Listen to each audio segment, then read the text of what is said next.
great has gone. The sweetest swinging music man had a Porky Pig hat on.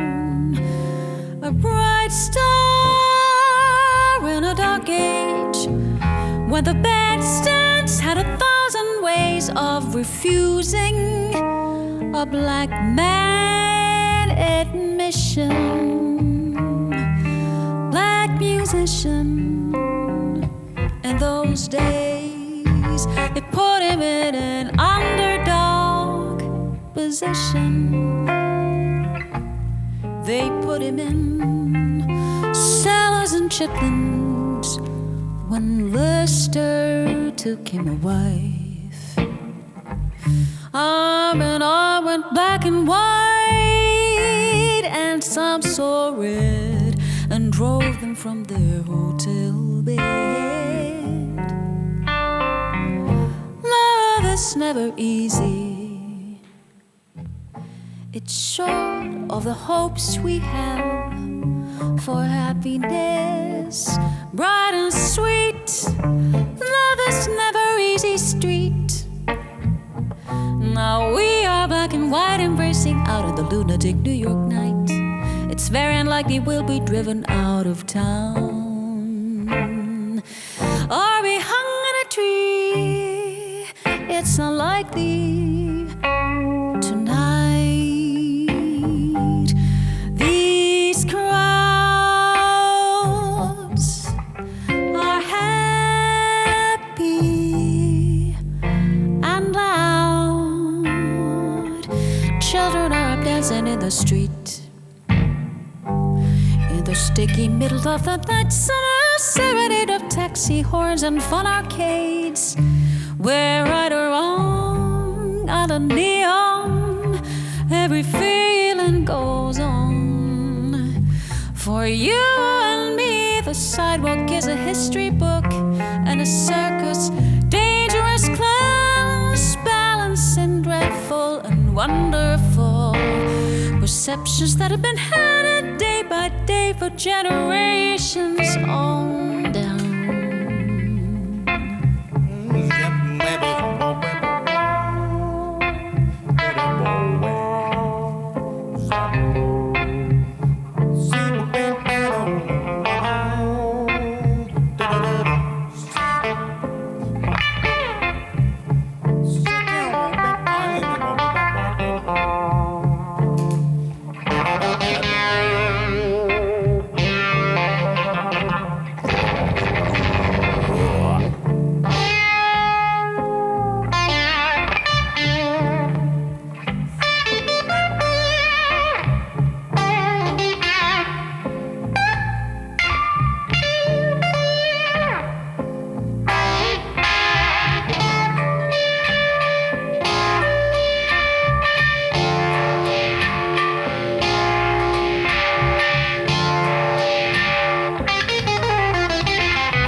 the subway, all the music midnight makes, to Charlie's space and Lister's saxophone on taxi horns and brakes.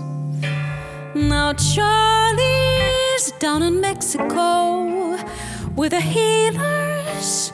So the sidewalk leaves us with music to do. Little dancers dancing outside the black bar.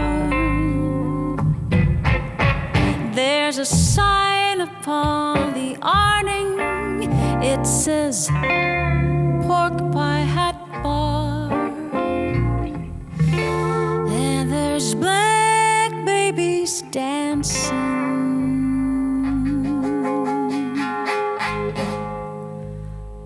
tonight.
Mutta onko teille semmoista vastaavaa niin toisinpäin, tai mä huomaan itsessäni, että jos mä oon jossain tilassa, joka on jollain tavalla esteettisesti levoton tai jollain tavalla niin kuin epäbalanssissa tai rähjäinen tai epäsiisti, siis voi olla myös hyvällä tavalla rähjäinen ja epäsiisti, mutta jos se ei ole hyvällä tavalla vai huonolla tavalla, tai jos joku tila ei ole niin kuin harmoniassa, niin mun on vaikeaa tehdä siinä tilassa mitään niin kuin esimerkiksi luovaa työtä tai edes välttämättä mitään niin kuin mekaanistakaan työtä tai oleskella siinä tilassa. Mun vaikuttaa tosi paljon se tila, missä mä oon. Oletteko te kokenut tämmöistä? Kyllä, toi on tuttu tunne, mutta musta tuntuu, että pienestä asti musiikki on ollut se keino, jolla mä suojaudun kaikenlaista sellaista uhkaavaa tai epämiellyttäviä asioita kohtaan, että se on se mun kilpi. Että sit mä varmaan alkaisin tekemään siellä jotain sellaista, mikä luo mulle sen jonkinlaisen turvan, että tulee kuitenkin välillä esiinnyttyy paikoissa, jotka on vaikka niin levottomia. Joo. Tai joku feng shui, joku sellainen asia, että nyt tässä on jotain tosi häiritsevää. Ja sitten yrittää tavallaan korjata sen häiriön. Ja sitten jos joku paikka on liian harmoninen, niin sitten sinne pitää vähän lisätä sitä häiriötä. Joo, tehdään vähän säröä. Juu, joka suuntaan. Kyllä. Mutta se musiikki on se mun väline, että kun ihmiset sanoo, että mä näen asioita. Mun tapauksessa mä kuulen asioita ja se on ollut se mun tapa taiteiden välisessä yhteistyössä. Mä tarjoan sen, että jos mä teen elokuvamusiikkia tai jos mä saan tehdä tanssiesitykseen musiikkia tai teatteriin tai musikaaliin, niin mä tuon sen puolen itsestäni. Ja mä oon sitä kautta, kun musta on ollut aina ihana olla niin kuin valosuunnittelijoiden, lavastajien, puvustajien, maskeeraajien paras ystävä, niin mä oon oppinut niiltä ihan hirveästi. Ja nykyään mulla on semmoinen tunne, että jos mulla on vapaapäivä ja mä haluaisin ravita itseäni jollain, niin mä saatan löytää itseni näyttelystä tai jostain esityksestä, mutta mä en enää oikein niin kuin huomaa, että niissä olisi mitään eroa. Että mulle se on kadonnut sen taiteiden välisen yhteistyön kautta se ajatus siitä, että mistä nyt tällä kertaa on kyse. Että nyt mä oon alkanut ilmeisesti niin kuin näkemään asioita ja kuulemaan, mutta se ei ole johtanut siihen, että mä itse niin kuin tuottaisin visuaalista. Että mä maalaan kyllä niin kuin kitaralla ja sävelillä, kun mä sävellän. Ja siinä on hyvin voimakas sellainen narratiivinen asia, mitä mä haluan lähettää ihmiselle. mennä ihmistä kohti, artikuloida jonkun asian, luoda joku karaktäärin ja sitten odottaa kiinnostuksella, että mikä se reaktio on. Mä en voi määritellä sitä kenenkään puolesta. Se on se mun tapa kommunikoida tässä maailmassa, se mulle luontaisin.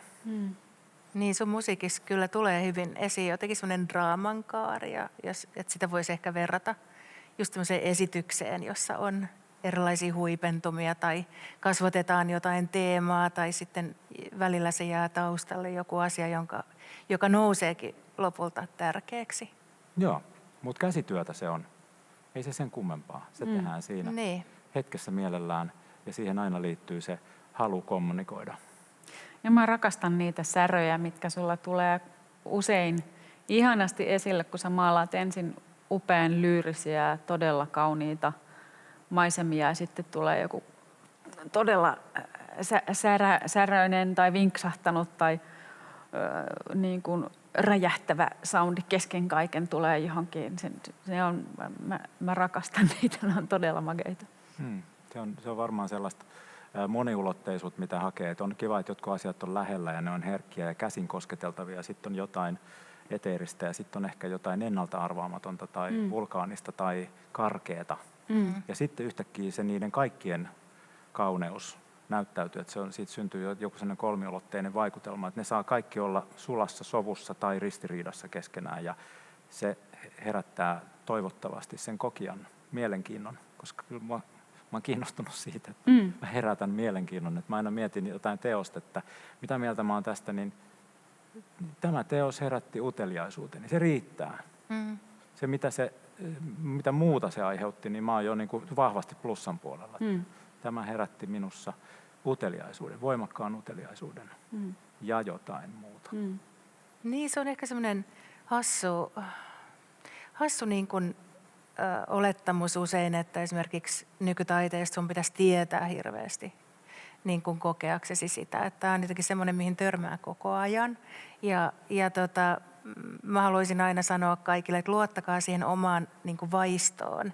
Ja just toi uteliaisuus, että se niin kuin riittää. Ihmiset on vapaita tässäkin teoksessa, niin tässä Chiharu Shiotan, niin kuin Daniel Burenissakin, niin heidät on nimenomaan kaikki kutsuttu sinne kokemaan itse. Ja mikään tulkinta ei ole väärin.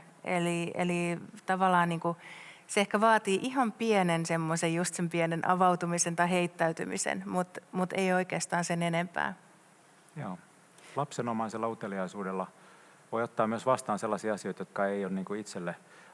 Meillä on kaikilla jonkinlainen estetiikka, ja jos mä satun olemaan vaikka jollain tapaa niin kuin romantikko tai taipuvainen sellaiseen kaunosieluisuuteen, niin musta on tosi kiva, että sitä mun kuplaa ja mun pientä maailmaa ravistellaan. Ja mä näen jotain niin kuin käsittämätöntä, että sekin on ihana tunne, että mä en löydä sanoja, mutta mulla on joku tuntemus. Aivan. Ja sitten mä vaan yritän herkistyä sen äärelle, se riittää mulle, että mä oon heti kiitollinen siitä, että vau, että onpas etuoikeutettua, että mä sain niin kuin täällä Shiotan rihmastossa niin ihmetellä ja mä en edes yritä sanallistaa sitä, mä vaan hengitän. Toi on musta tärkeä.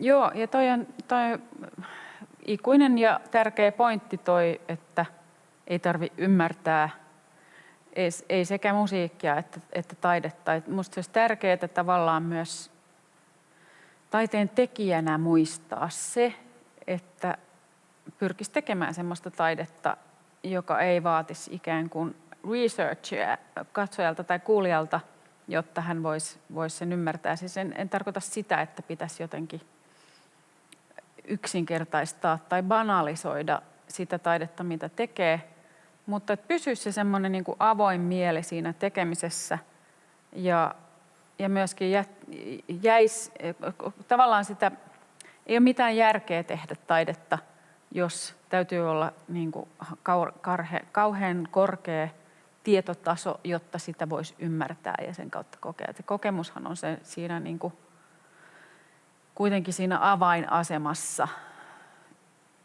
Ja niin ehkä nykytaiteella on semmoinen maine nimenomaan, että se on niin vaikeasti ymmärrettävää. Niin. Mutta sehän on nimenomaan tunneasia eikä ymmärtämisen asia.